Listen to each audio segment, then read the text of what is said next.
നമസ്കാരം. ദൂരദർശൻ കേന്ദ്രവും കേന്ദ്ര ആരോഗ്യ കുടുംബക്ഷേമ മന്ത്രാലയവും സംയുക്തമായി സംഘടിപ്പിക്കുന്ന ആരോഗ്യ ഭാരതം ആരോഗ്യ സെമിനാറിൽ ഇന്ന് നമ്മൾ ചർച്ച ചെയ്യുന്ന വിഷയം കുട്ടികളിലെ പഠന വൈകല്യ പരിഹാരവും സ്വഭാവ രൂപീകരണവും എന്നുള്ളതാണ്. ഈ വിഷയത്തിൽ ഹോമിയോപ്പതി ചികിത്സാ പദ്ധതിയിൽ എന്തൊക്കെ മാർഗങ്ങളാണ് ഉള്ളത് എന്നുള്ളതാണ് നമ്മൾ ഈ സംവാദത്തിലൂടെ ഇന്ന് അന്വേഷിക്കുന്നത്. ഇന്ന് നമ്മുടെ ഈ സംവാദവേദിയിൽ പങ്കെടുക്കുവാൻ വളരെ പ്രഗത്ഭരായിട്ടുള്ള ഹോമിയോപ്പതി ഡോക്ടർമാരും അതോടൊപ്പം തന്നെ മനഃശാസ്ത്ര ചികിത്സകരും ഇവിടെ എത്തിച്ചേർന്നിട്ടുണ്ട്. ഇന്ന് നമ്മുടെ പാനലിരിക്കുന്ന ഡോക്ടേഴ്സ് ഡോക്ടർ എൻ ഗോപി, അദ്ദേഹം തൃശൂർ ജില്ലാ മെഡിക്കൽ ഓഫീസറാണ് ഹോമിയോപ്പതി. അതുപോലെ ഡോക്ടർ ഷീന ആനി തോമസ്, കുട്ടികളുടെ പഠനവൈകല്യവുമായി ബന്ധപ്പെട്ട് സംസ്ഥാന സർക്കാർ നടപ്പിലാക്കി വരുന്ന സദ്ഗമ എന്ന പൈലറ്റ് പ്രോജക്റ്റിന്റെ പ്രോജക്ട് ഓഫീസറാണ് ഡോക്ടർ ഷീന. അതോടൊപ്പം ഡോക്ടർ ബിജു മോഹൻ, അദ്ദേഹം സദ്ഗമയിലെ മെഡിക്കൽ ഓഫീസറാണ്. പിന്നെ ഹോമിയോപ്പതി ചികിത്സാ രംഗത്തെ പ്രഗത്ഭനായ ഡോക്ടർ സാമുവൽ ഹാനിമാൻ അവാർഡ് നേടിയ ഡോക്ടർ നസറുള്ള, അതോടൊപ്പം doctor Jolly, doctor Sam P Jose, മനഃശാസ്ത്ര വിദഗ്ധനാണ് അദ്ദേഹം. അതുപോലെ Vidya Kishore, Nisha Prameen and Jyothi V B, ഇത്രയും ആളുകളാണ് നമ്മുടെ പാനലിൽ ഇന്ന് നമ്മളോട് സംവദിക്കാനായിട്ട് എത്തിച്ചേർന്നിട്ടുള്ളത്.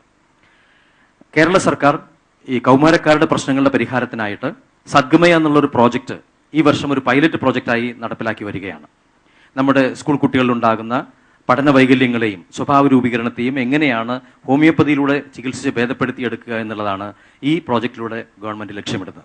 അതിന്റെ തലവൻ കൂടിയാണ് ഇന്ന് ഇവിടെ എത്തിച്ചേർന്നിട്ടുള്ള തൃശൂർ ജില്ലാ മെഡിക്കൽ ഓഫീസർ കൂടിയായിട്ടുള്ള ഡോക്ടർ എൻ ഗോപികൃഷ്ണൻ. കഴിഞ്ഞ 31 വർഷമായി അദ്ദേഹം ഈ ഹോമിയോപ്പതി ചികിത്സാ രംഗത്ത് പ്രവർത്തിക്കുന്ന വിദഗ്ധനാണ്. നമുക്ക് അദ്ദേഹത്തോട് എങ്ങനെയാണ് കുട്ടികളുടെ ഈ പഠന വൈകല്യങ്ങളെയും അതുപോലെ തന്നെ സ്വഭാവ രൂപീകരണ കാര്യങ്ങളിലുമൊക്കെ തന്നെ ഹോമിയോപ്പതി വഴി എങ്ങനെയാണ് ഇടപെടുക എന്നുള്ളത് ചോദിച്ച് മനസ്സിലാക്കാം. ഡോക്ടർ ഗോപികൃഷ്ണൻ, ഈ സദ്ഗമ എന്നുള്ള പ്രോജക്ടിന്റെ ഉദ്ദേശ ലക്ഷ്യങ്ങൾ കുട്ടികളുടെ പഠന വൈകല്യ പരിഹാരവും അതോടൊപ്പം തന്നെ അവരുടെ സ്വഭാവ രൂപീകരണത്തിലുള്ള മാറ്റങ്ങളും ഉണ്ടാക്കിയെടുക്കുക എന്നുള്ളതാണല്ലോ.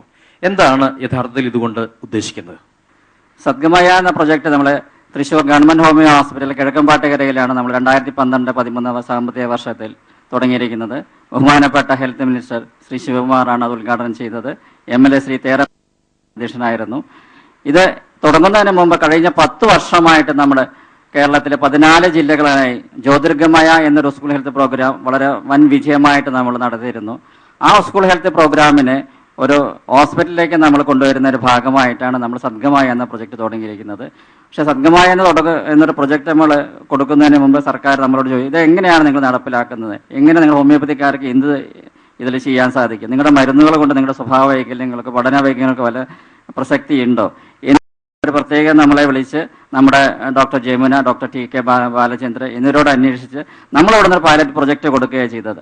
കഴിഞ്ഞ 10 വർഷമായി നമ്മൾ തൃശ്ശൂർ ജില്ലാ മെഡിക്കൽ ഓഫീസറായ ഞാൻ തൃശ്ശൂരിലെ ഇന്നർ വിഷൻ എന്ന ഒരു സൈക്കാട്രിക് സെന്ററിൽ ഓണററി ഹോമിയോപ്പതി കൺസൾട്ടന്റായിട്ട് വർക്ക് ചെയ്യാൻ എനിക്ക് അവസരം ഉണ്ടായിട്ടുണ്ട്.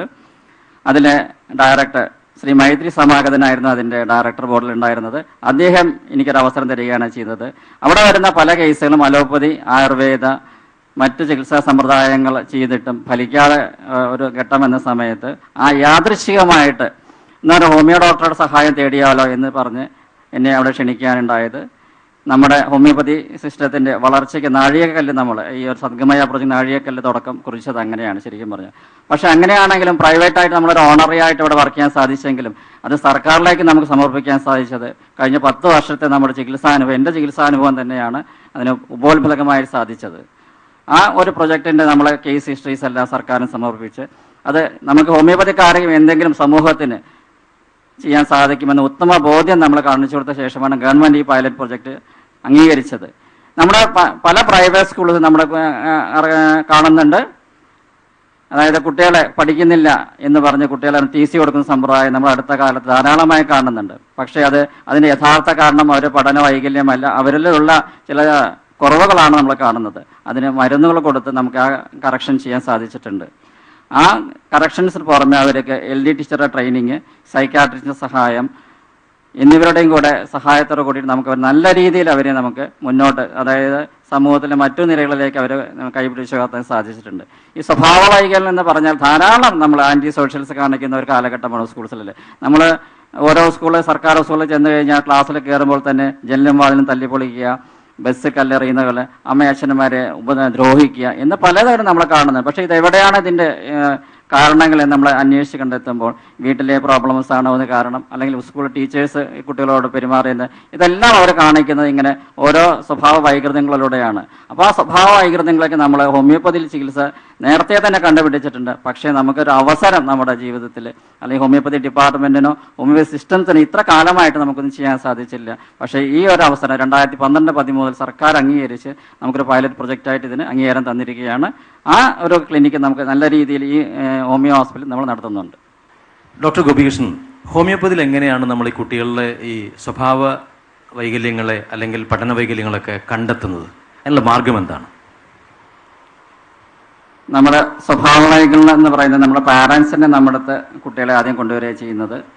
അവർക്ക് ഇന്ന പ്രോബ്ലംസ് ഉണ്ട്, അതായത് വീട്ടിൽ അവർ അനുസരണക്കേട് കാണിക്കുന്നു, അല്ലെങ്കിൽ അവർ സ്കൂളിൽ പ്രശ്നങ്ങൾ ഉണ്ടാക്കുന്നു, ടീച്ചർമാരൊക്കെ അവർക്ക് മറ്റേ ഈ കാലഘട്ടത്തിൽ അവർക്ക് ഉപദ്രവങ്ങൾ സൃഷ്ടിക്കുന്നു, പഠനത്തിൽ യാതൊരു താല്പര്യമില്ല, ബാക്കി എല്ലാ കാര്യങ്ങൾക്കും വല്ല താല്പര്യമാണ്, അല്ലെങ്കിൽ നമ്മൾ TV അഡിക്ഷൻ കാണിക്കുന്നു, അല്ലെങ്കിൽ രാവിലെ എഴുന്നേക്കാൻ പറഞ്ഞവർ എഴുന്നേൽക്കില്ല, അങ്ങനെ പല കാര്യങ്ങളും അവർ വീട്ടിൽ ശരിക്കും അച്ഛനമ്മമാർക്ക് ഈ മക്കളെ കൊണ്ട് ഒരു മകൻ അല്ലെങ്കിൽ മകൾ എനിക്ക് ജനിച്ചത് എന്ന് പറഞ്ഞ് പാരൻസ് നമ്മളെ അവരെ കൈപിടിച്ച് നമ്മുടെ മുമ്പിൽ കൊണ്ടുവന്ന പല രംഗങ്ങളും ഇന്നും എൻ്റെ ഓർമ്മയിൽ തങ്ങി നിൽക്കുകയാണ് ശരിക്കും പറഞ്ഞാൽ.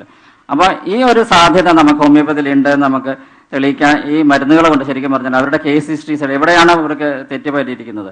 പക്ഷെ അതിൽ ഒന്നാം ഘട്ടത്തിൽ നമുക്ക് കുറ്റം പറയാനുള്ളത് അല്ലെങ്കിൽ കറക്ഷൻ ചെയ്യേണ്ടത് പാരൻസിനെ തന്നെയായിരുന്നു ശരിക്കും പറഞ്ഞാൽ. നമ്മൾ എന്ത് ചോദിച്ചാലും കുട്ടികൾക്ക്, അല്ലെങ്കിൽ ഞാൻ SLC റാങ്ക് വാങ്ങിക്കാം, അല്ലെങ്കിൽ ഫസ്റ്റ് ക്ലാസ് വാങ്ങിക്കാം, അല്ലെങ്കിൽ പാസ്സായി എന്തെങ്കിലും നമുക്ക് തരുമോ, ഒരു ഗിഫ്റ്റ് തരുമോ, എന്നാൽ ഞാൻ പഠിക്കാം, അപ്പം തന്നെ അവിടെ ഒരു പഠിക്കാനായിട്ട് ഒന്ന് പ്രോത്സാഹനം കൊടുക്കുക. അത് നടന്നില്ല എന്ന് പറഞ്ഞാൽ കുട്ടികളെ പഠിക്കില്ല. അപ്പോൾ ഓരോ കാര്യങ്ങൾക്ക് ഓരോ പ്രശ്നങ്ങൾ ഉണ്ടാക്കി ഓരോ കാര്യങ്ങൾ നേടുകയാണ് ചെയ്തിരിക്കുന്നത്. പിന്നെ സ്വഭാവ വൈകല്യങ്ങൾ പറഞ്ഞാൽ നിഷേധാത്മിക സ്വഭാവം, പറഞ്ഞാൽ അനുസരിക്കുകയില്ല കുട്ടി. എന്ന് പറഞ്ഞാലും തമ്മിൽ തല്ലുണ്ടാക്കുക, വീട്ടിലെ സാധനങ്ങൾ എറിഞ്ഞുടയ്ക്കുക, ബസ്സിന് കല്ലെറിയുക, സ്കൂളിൽ പോയി കഴിഞ്ഞാൽ ടീച്ചേഴ്സിനോട് വഴക്കിടുക, അങ്ങനെ പലതൊക്കെ കാര്യങ്ങൾ. ഞാൻ ശരിക്കും പറഞ്ഞാൽ ഒരു കേസ് നമ്മൾ കൊണ്ടുവന്നത് LKG പഠിക്കുന്ന കുട്ടി ചട്ടകം ചൂടാക്കി സ്വന്തം അമ്മയുടെ ചന്തിയിൽ ചൂട് വെച്ചൊരു അനുഭവത്തിലുള്ള ഒരു കുട്ടിയെ തന്നെ എനിക്ക് കാണിക്കാൻ എൻ്റെ മുമ്പിൽ കൊണ്ടുവന്നിട്ടുണ്ട്. വീട്ടിൽ ചെന്ന് പുറപ്പുറത്ത് സ്വന്തം കെട്ടിടത്തിന് തന്നെ തീ വയ്ക്കുന്ന ഒരു കുട്ടിയെ ഞാൻ കാണാൻ സാധിച്ചിട്ടുണ്ട്. സ്വന്തം വീട്ടിൽ കല്ലെറിയുന്ന കുട്ടികളെ എനിക്ക് കാണാൻ സാധിച്ചിട്ടുണ്ട്. അപ്പോൾ ഇതെല്ലാം വളരെയധികം അവരുടെ നെഗറ്റീവ് കമൻസ്, അതായത് അവരുടെ അപ്പം അച്ഛനമ്മമാരെ പറഞ്ഞാൽ കേൾക്കുന്നില്ല എന്ന് പറഞ്ഞാൽ അവർക്ക് റിയാക്ഷൻ ചെയ്യാൻ പറ്റുന്നൊരു രീതി ഇതാണ്. അവർക്ക് എതിർത്ത് സംസാരിക്കുക, അല്ലെങ്കിൽ പഠനത്തിൽ പഠിക്കാതെ ഇരിക്കുക, പറഞ്ഞ കാര്യങ്ങൾ നടപ്പിലാവണം. പക്ഷെ ഇതിനെല്ലാം നമ്മൾ റൂബ്രിക്സ് നമ്മുടെ ഹോമിയോപ്പതി കറക്റ്റായിട്ട് നമുക്ക് പറയുന്നുണ്ട്. വയലന്റ് ആങ്കേഴ്സ് എന്ന് പറയുന്നുണ്ട്, അബ്യൂസീവ് ലാംഗ്വേജ് യൂസിങ് എന്ന് പറയുന്നുണ്ട്, തെറി പറയുന്ന വിദ്യാർത്ഥികളുണ്ട്, സ്വന്തം അച്ഛനമ്മമാരെ തെറി പറയുന്ന കുട്ടികളെ ഞാൻ കണ്ടിട്ടുണ്ട്.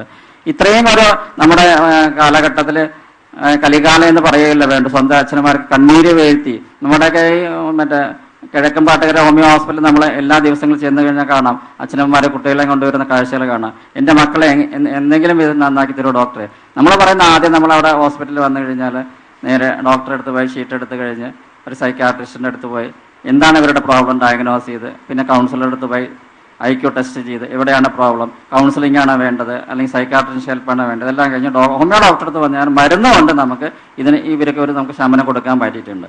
മരുന്നുകളുടെ ആക്ഷൻ എന്ന് പറയുന്നത് ഇവർക്കൊരു പോസിറ്റീവായ തോട്ട്സ് ക്രിയേറ്റ് ചെയ്യാൻ നമ്മുടെ ഹോമിയോ മരുന്നുകൾക്ക് 100% സാധിച്ചിട്ടുണ്ട് എന്ന് എൻ്റെ ജീവിതാനുഭവം കൊണ്ട് തന്നെ നമുക്ക് സാധിച്ചിട്ടുണ്ട് ശരിക്കും പറഞ്ഞാൽ. ഇപ്പോൾ ഡോക്ടർ ഈ പറഞ്ഞ വിഷയങ്ങളെ സംബന്ധിക്കുന്ന എന്തെങ്കിലും ചോദ്യങ്ങളുണ്ടെങ്കിൽ നമ്മുടെ സദസ്സിലുള്ളവർക്ക് ചോദിക്കാം. കീർത്തി എസ് മേനോൻ, പാലക്കാട്. ഈ സദ്ഗമയ എന്ന പ്രൊജക്റ്റ് കൊണ്ടുവരാനുള്ള പ്രചോദനം എന്തായിരുന്നു? നമ്മളൊക്കെ ചെറുപ്പം കഴിഞ്ഞ് കൗമാരം കഴിഞ്ഞ് കല്യാണം എല്ലാം കഴിഞ്ഞ് നമ്മളൊക്കെ വലുതായി അല്ലെങ്കിൽ അവർ പഠിച്ചുകൊണ്ട കാലഘട്ടത്തിൽ നമ്മൾ തിരിഞ്ഞ് നമ്മുടെ മക്കളുടെ പല കാര്യങ്ങളും നമ്മുടെ പാരൻസ് എന്ന നിലയ്ക്ക് നമുക്ക് റെക്ടിഫൈ ചെയ്യാൻ സാധിച്ചിട്ടുണ്ടില്ല. എവിടെയാണ് തെറ്റുപറ്റിയാൽ തിരിഞ്ഞു നോക്കുമ്പോൾ നമ്മളിൽ തന്നെയുള്ള ചില കാര്യങ്ങൾ അവർക്ക് നമ്മൾ പറഞ്ഞ നമ്മുടെ നെഗറ്റീവായിട്ടോ അല്ലെങ്കിൽ കലഹം ചെയ്യുന്ന പാരൻസ്, ഇതെല്ലാം ഒബ്സർവ് ചെയ്തിട്ടാണ് നമ്മളെ മക്കൾ വളരുന്നത്. മാത്രമല്ല ഒബ്സർവേഷനിൽ വളരെയധികം ഒരു ഇമ്പോർട്ടൻസ് അവർക്ക് കൊടുത്തിട്ടുണ്ട്. പക്ഷെ നമ്മൾ ഒരു പ്രായമാകുമ്പോൾ മാത്രമാണ് നമ്മുടെ തെറ്റുകൾ നമ്മൾ മനസ്സിലാക്കാൻ സാധിക്കും. അത് ഇനിയുള്ള തലമുറയ്ക്ക്, അല്ലാതെ ഇപ്പോഴത്തെ ചെറിയ കുട്ടികൾക്ക് അങ്ങനെ ഒരു ഇത് വരരുത് എന്ന് പറഞ്ഞ പാരൻസിനെ തന്നെ നമ്മൾ കുറെ റെക്ടിഫിക്കേഷൻ ചെയ്ത് കഴിഞ്ഞാൽ അവർക്ക് പഠനത്തിൽ എവിടെയാണ് അവർക്ക് ഒരു ഡ്രോബാക്ക് വന്നിരിക്കുന്നത്. അപ്പൊ അടുത്ത കാലത്ത് നമുക്ക് പാലക്കാട് നിന്ന് ഒരു കുട്ടിയെ നമുക്ക് ചികിത്സയ്ക്ക് കൊണ്ടുവന്നു. അപ്പോൾ അവിടെ പറഞ്ഞ തൃശ്ശൂരിലെ പല ഡോക്ടേഴ്സിനെയും അലോപ്പതി ഡോക്ടേഴ്സിനെയും കാണിച്ചു. എല്ലാം എൻ്റെ പാരൻസാണ് എൻ്റെ കംപ്ലൈൻറ്റ്സ് പറഞ്ഞത്. എനിക്ക് പറയാനേ തുറന്ന വേദി ഉണ്ടായിരുന്നില്ല. പക്ഷേ സദ്ഗമായ എന്ന ക്ലിനിക്കിൽ വന്ന സമയത്ത് ഒരു ഹോമിയോ ഡോക്ടറാണ് എൻ്റെ കാര്യങ്ങൾ എന്താണെന്ന് ആദ്യം തുറന്നു പറയാനൊരു അവസരം തരാൻ സാധിച്ചത്. പക്ഷെ അവിടെ നമ്മൾ കണ്ടത് കുട്ടികളെ ഒരു ചെറിയ പ്രശ്നങ്ങളൊക്കെ parents, school teachers, school administrators ഇവരെല്ലാം ഊതി വീർപ്പിച്ച് അവരെ ഒരു മനോരോഗിയാക്കി മാറ്റി അവരെ പഠന വൈകല്യത അവർ തന്നെയാണ് ഉത്തരവാദി. അപ്പോൾ നമ്മൾ പാരൻസിനോട് പറഞ്ഞത് ഇത് ഇങ്ങനെയല്ല ചെയ്യേണ്ടത്, കുട്ടികൾ നല്ല പോസിറ്റീവായ കാര്യങ്ങളുണ്ട്, അതിനെ നമ്മൾ മനസ്സിലാക്കി അവരെ പ്രോത്സാഹിപ്പിക്കുകയാണെങ്കിൽ നമുക്ക് അവരെ നല്ല രീതിയിൽ കൊണ്ടുപോകാൻ സാധിക്കുമെന്ന് പറഞ്ഞ് അത്ര കേസ് നമ്മളൊരു പുരോഗതിയിലേക്ക് പോയിക്കൊണ്ടിരിക്കുന്ന ഒരു കാഴ്ച നമുക്ക് ഹോസ്പിറ്റലിൽ ചെന്നാൽ നമുക്ക് കാണാൻ സാധിക്കുന്നു.